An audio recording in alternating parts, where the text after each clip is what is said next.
This presentation is for Chapter 7, Master Budgets. In Learning Objective 1, we are going to learn about budgeting objectives, benefits, and procedures, and how human behavior influences budgeting. So a budget is just a financial plan that managers use to coordinate a business's activities. So managers will use budgets in fulfilling their major responsibilities. First, they develop strategies or overall business goals, such as a goal to expand international operations or a goal to be a value leader in one market while diversifying into other markets. Companies then plan for specific actions to achieve those goals, and then the next step is to act or to carry out the plans. Last, sometimes they need to take corrective action. After acting, managers will compare their actual results with the budget and use the information to make controlled decisions. The feedback allows them to determine what, if any, corrective action to take. If, for example, the company spent more than expected in one area of operations, managers must cut other costs or increase revenues. These decisions then affect the company's future strategies and plans. So this exhibit illustrates the process of developing strategies, planning, directing, and controlling. Notice that the process is a loop. The control step is not an end, but an input into the development strategy step. A successful company uses current period results to help make decisions regarding the company's future. So one benefit of budgeting is that it requires managers to plan for the company's future. Decisions are then based on this formalized plan, which helps prevent haphazard decision making. Keep in mind, however, that budgets are plans for future activities and may need to be modified. Another benefit is that a budget coordinates the company's activities. Creating a budget will facilitate coordination and communication by requiring managers at different levels and in different functions across the entire value chain to work together to make a single, unified, comprehensive plan for the business. A third benefit is that budgets provide a benchmark that can motivate employees and help managers evaluate performance. In most companies, part of the manager's performance evaluation depends on how actual results compare to the budget. This can be identified through a performance report. So budgeting will require the managers to plan for the company's future. Decisions are based on the formalized plan. Creating a budget facilitates coordination and communication. Budgets also provide a benchmark that motivates the employees and helps managers evaluate performance.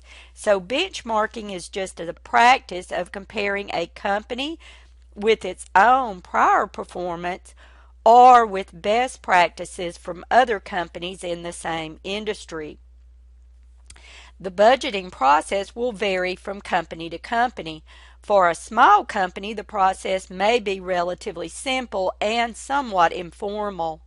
In larger companies, however, the process can be very complex with a budget committee coordinating the process. To achieve the benefit of motivating employees, the budget should include input from all areas. Many companies choose to develop the budget from the bottom up, often referred to as a participative budget.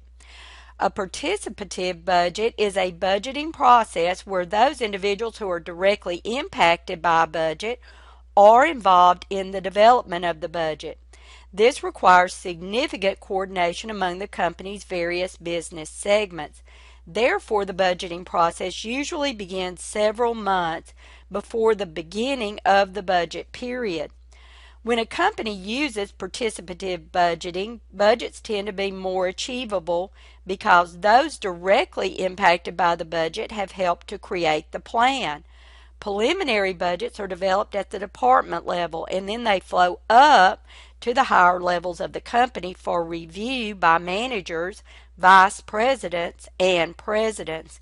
The bottom-up approach is better for employee morale, and it tends to result in more buy-in from employees as opposed to budgets that are imposed on employees by senior management. The most important part of a budgeting system is getting managers' employees to accept the budget so the company can reap the planning, coordination, and control benefits. If managers use the budget as a benchmark to evaluate employees' performance, managers must first motivate employees to accept the budget's goals. Managers must support the budget themselves or no one else will. Managers must show employees how budgets can help them achieve better results. Managers must have the employees participate in developing the budget so that the employees feel that the goals are realistic and achievable. Managers' performance is also evaluated by comparing actual results to the budget. When they develop the company's budget, managers may be tempted to participate in budgetary gaming and build in budgetary slack. Budgetary slack occurs when managers intentionally understate expected revenues or overstate expected expenses. This increases the chance that actual performance will be better than the budget and that they will receive a good evaluation. But adding slack to the budget makes it less accurate and less useful for planning and control. Another budgetary game is referred to as spend it or lose it. In many companies, if a business segment has a budgeted expense item and does not spend as much as expected for the item, there is a fear that the budgeted item will have a lower amount in future budget periods. And that is the end of the presentation for Learning Objective 1.